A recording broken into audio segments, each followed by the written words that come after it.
Ladies and gentlemen, boys and ghouls, fiends of all ages, welcome back. I am your host, Anarchy Ass. We are back in Berwyn, Illinois today.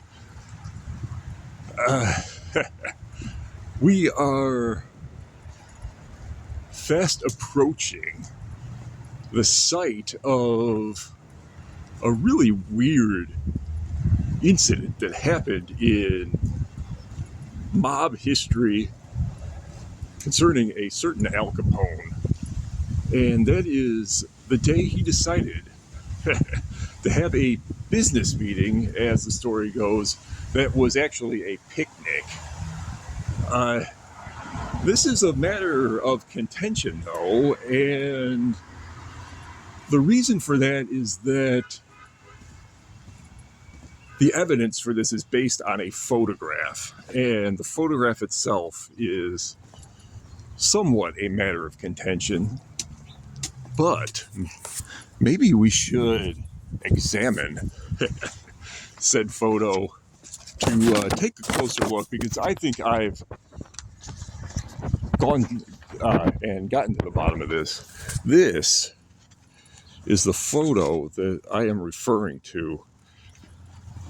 Here's Big Al. They're posing at this picnic. This photograph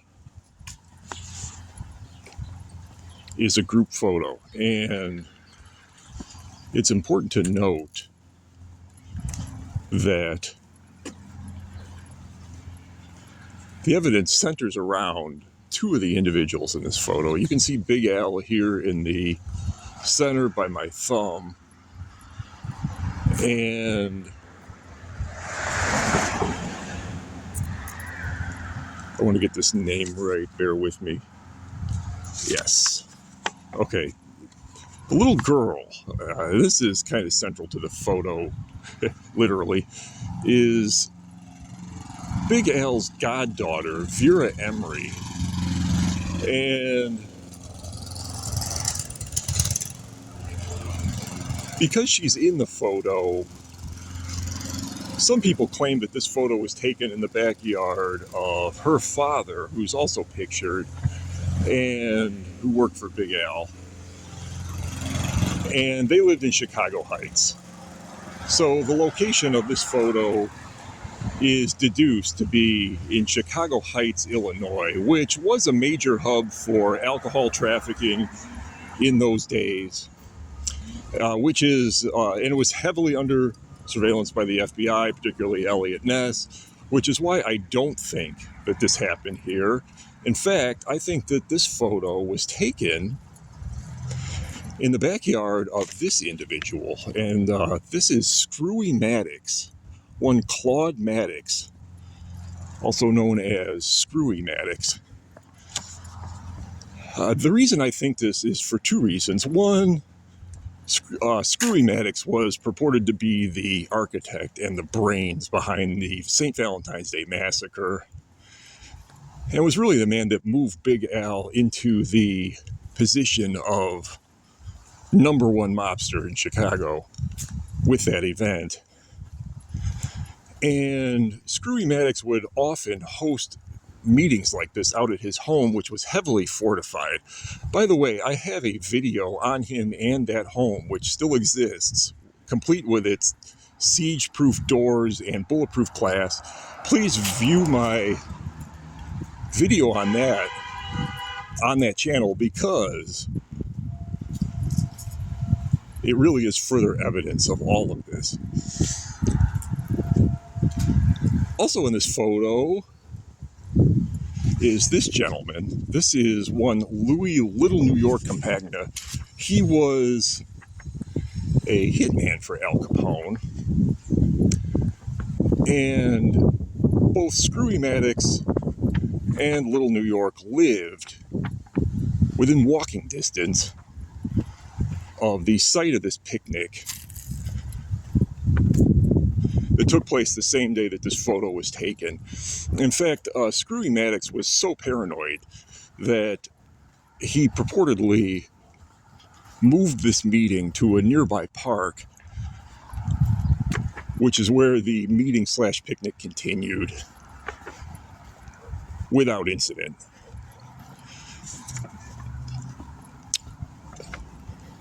And that park was, in fact, located on the other side of Harlem Avenue. Screwy Maddox's home was located, and still is located, in Riverside. But they crossed Harlem into Berwyn, Illinois, which is where we are today, and complete with massive Halloween spider into this park. And this is Proksa Park.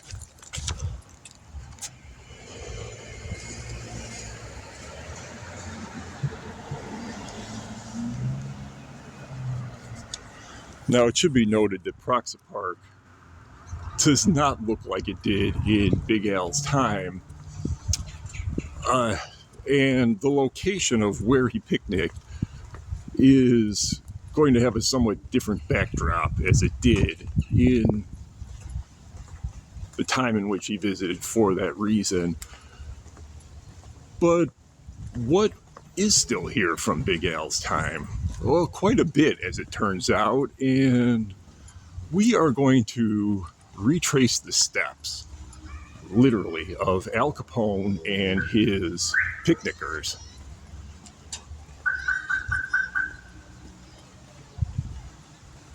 And we are going to be surrounded by as many people running lawnmowers and car horns and beepers as they possibly can.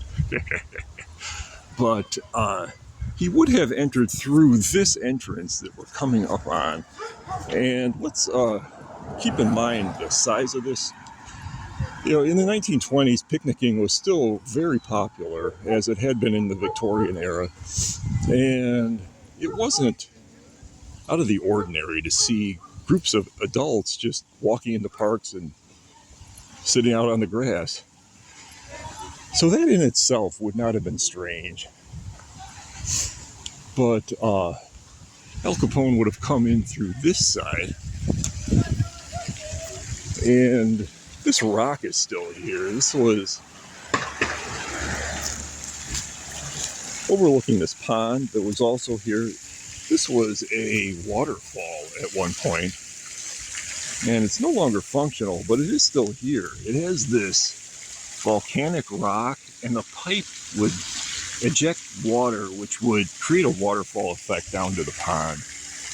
And it's not really,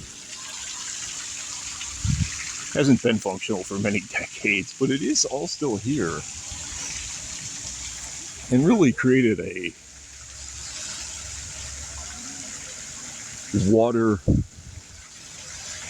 sound that's now kind of been replaced by this fountain.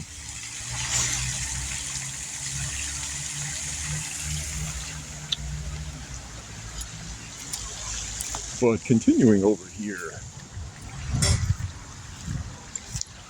this is the entrance that I was referring to. And keep in mind that Harlem Avenue in those days was really just an unpaved back road. Although this park did have its own little paved paths, as it still does.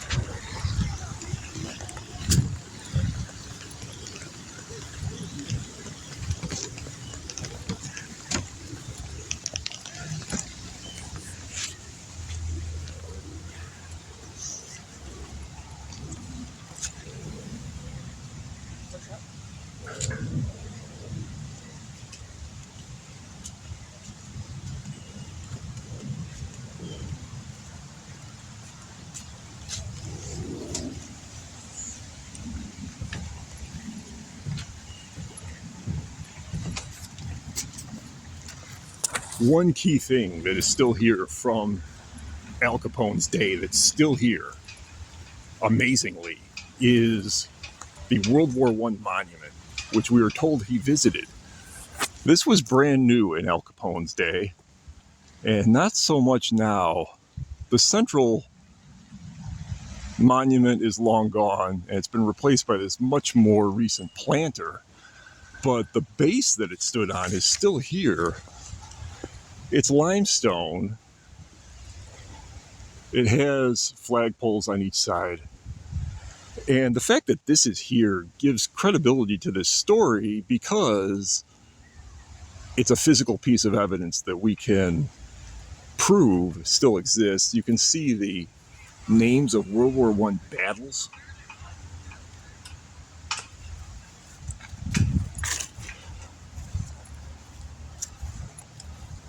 If we go over here,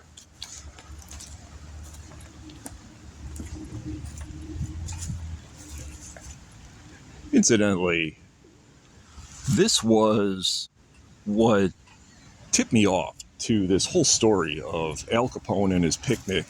And I had seen the previous photograph before, but never knew of this link. And it was this World War I monument and my research of it that led me to delve further into this. And you can see how it's literally just falling apart. These are limestone blocks.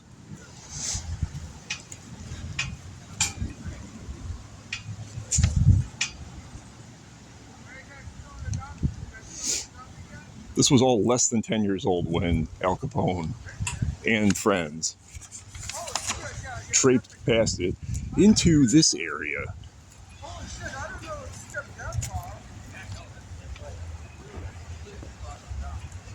This, by the way, is the monument to Joseph Proksa, namesake of Proksa Park.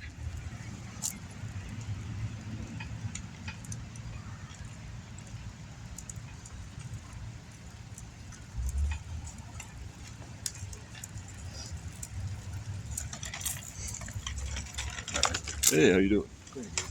I don't see it. Oh, I knew that was going to happen.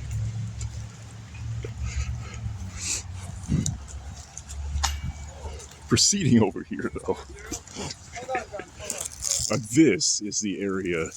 This tree would not have been here. It's not old enough. But you can see this open picnic ground.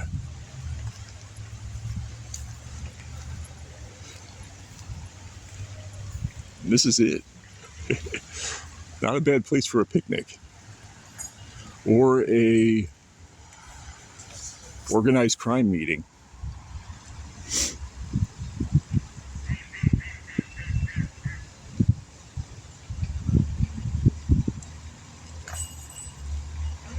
We don't know who this individual is. Some claim this is a certain Mr. Heinlein who was employed by Al Capone, but it really doesn't resemble him when you blow up the picture. And he seems a little too old in this photo for that to have been him. So exactly who this is also up for debate. All of these people are deceased now, including the little girl in the foreground who you can barely see out by that little archway. And even young Vera here is long gone, as is her dog. So there's nobody really here to ask. And even their close family members are long deceased. But whose house were you munching at, Big Al, before you came to this illustrious Proksa Park? I do think it was, in fact, Screwy Maddox. Knowing what I know about Mr. Maddox and his behavior, also his close proximity to the home of Little New York, makes me all think that this happened in Riverside right before they walked over here to Berwyn. Screwy Maddox is not the type to just come out to a Chicago Heights backyard and stand around in the open. He just didn't operate that way. He was a highly secretive, heavily armed, high security individual at all times.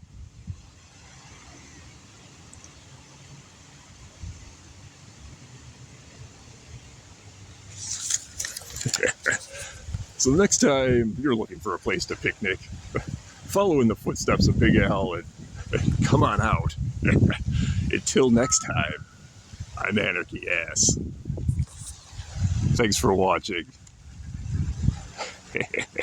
Be sure to like and subscribe. Check out my videos on not only the home of Screwy Maddox, but also the home of Louis Campagna, aka Little New York. And we'll see you next time. Bye bye.